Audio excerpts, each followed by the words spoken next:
Bonjour à tous, alors après iOS 14, on s'intéresse à la nouvelle version d'iPadOS. Alors iPadOS 14 reprend la plupart des nouveautés qu'on avait vues dans iOS 14, comme les trajets à vélo dans Plan, la nouvelle présentation de HomeKit, les nouveautés liées à la vie privée, les fenêtres un petit peu plus compactes comme ici avec Siri ou la recherche. Bref, allez voir la vidéo, je vous la mets en fiche puisqu'on va pas reprendre tout ce qu'on a vu avec iOS 14. Alors avant de parler des nouveautés spécifiques à l'iPad, je voudrais quand même noter quelques oublis. Par exemple, il n'y a pas d'application traduction comme sur iOS 14.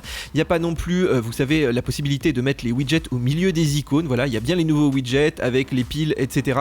Mais on peut pas les déplacer, c'est vraiment bloqué comme avant.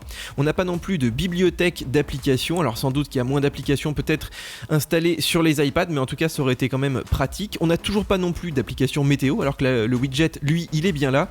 Et on n'a pas non plus de recherche d'emoji. Bon, là aussi, l'écran est peut-être suffisamment large pour les voir tous ensemble. Alors il y a pas mal de petites nouveautés au niveau des interfaces. Par exemple, cette petite barre latérale qu'on retrouve dans la plupart des applications, comme ici avec fichier ou musique, qui est plus clair et plus homogène suivant les programmes. Apple a aussi amélioré les interactions. Vous voyez que comme dans fichier, on peut déplacer les photos d'album en album. On termine avec d'autres petits changements un peu cosmétiques, comme ici la création d'un événement dans le calendrier qui est un petit peu plus sympa, tout comme cette nouvelle vue donc en plein écran dans Apple Music avec les paroles qui défilent. Bon, voilà, ça casse pas des briques non plus. Alors les vraies nouveautés sont plutôt du côté du stylet. Regardez ici dans l'application Notes, on peut dessiner des formes et en mettant juste une petite pause à la fin, eh bien il vous fait des formes quasiment parfaites, comme ici avec le cœur. Ça marche même avec les nuages. Alors tous ceux qui prennent des notes seront aussi intéressés par cette petite nouveauté qui permet en fait de sélectionner du texte comme si c'était du texte classique. On peut le copier par exemple et le coller, donc ça c'est vraiment cool. On peut même aussi changer les couleurs, vous voyez ici en le sélectionnant simplement. On peut même sélectionner qu'une partie puis changer juste certaines lettres, et vous pouvez aussi changer la mise en page, par exemple ici déplacer des paragraphes entiers. Un autre truc sympa, si vous écrivez par exemple un numéro de téléphone, les chiffres vont être reconnus et vous allez pouvoir donc appeler le numéro simplement en cliquant dessus. Alors évidemment, vu qu'il y a de la reconnaissance de texte, vous pouvez le copier et par exemple aller le coller dans une nouvelle note, et là il apparaîtra voilà, de façon numérique. Alors ça marche aussi dans tous les champs de texte. Regardez, j'écris simplement un numéro de téléphone et il va le récupérer automatiquement.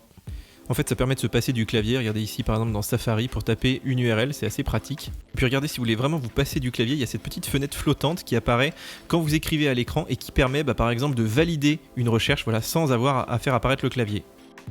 Voilà, en vrac, d'autres petites nouveautés, par exemple la lecture de disques APFS chiffrés, ça c'est assez pratique. Vous pouvez aussi filtrer les photos, voilà, par exemple par vidéo, par favori. D'ailleurs dans les photos, le zoom aussi est un petit peu plus fluide, regardez, c'est plutôt sympa.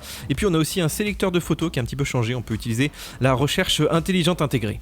Enfin, la recherche universelle est accessible depuis n'importe quelle application et à terme, on pourra même rechercher à l'intérieur d'un même document une fois que les applications le prendront en charge. Voilà, c'est à peu près tout pour l'iPad. C'est vrai que c'est un petit peu maigre cette année, mais il ne faut pas oublier qu'il y a quelques semaines est sortie une mise à jour d'iOS 13 qui apporte la prise en charge de la souris, qui était quand même un gros pas en avant. C'était évidemment combiné avec la sortie du Magic Keyboard, et effectivement iPadOS est arrivé un peu en deux temps cette année, donc voilà, mis bout à bout, ça fait quand même pas mal de nouveautés pour l'iPad. Voilà, c'est tout pour iPadOS 14. Je vous rappelle qu'on a fait une vidéo aussi sur iOS 14 qui reprend certaines nouveautés qu'on n'a pas dédoublées ici. Bien sûr, si vous avez aimé, on like, on s'abonne à la chaîne, on télécharge nos applications mobiles, et puis nous on se retrouve donc très bientôt sur YouTube pour une nouvelle vidéo.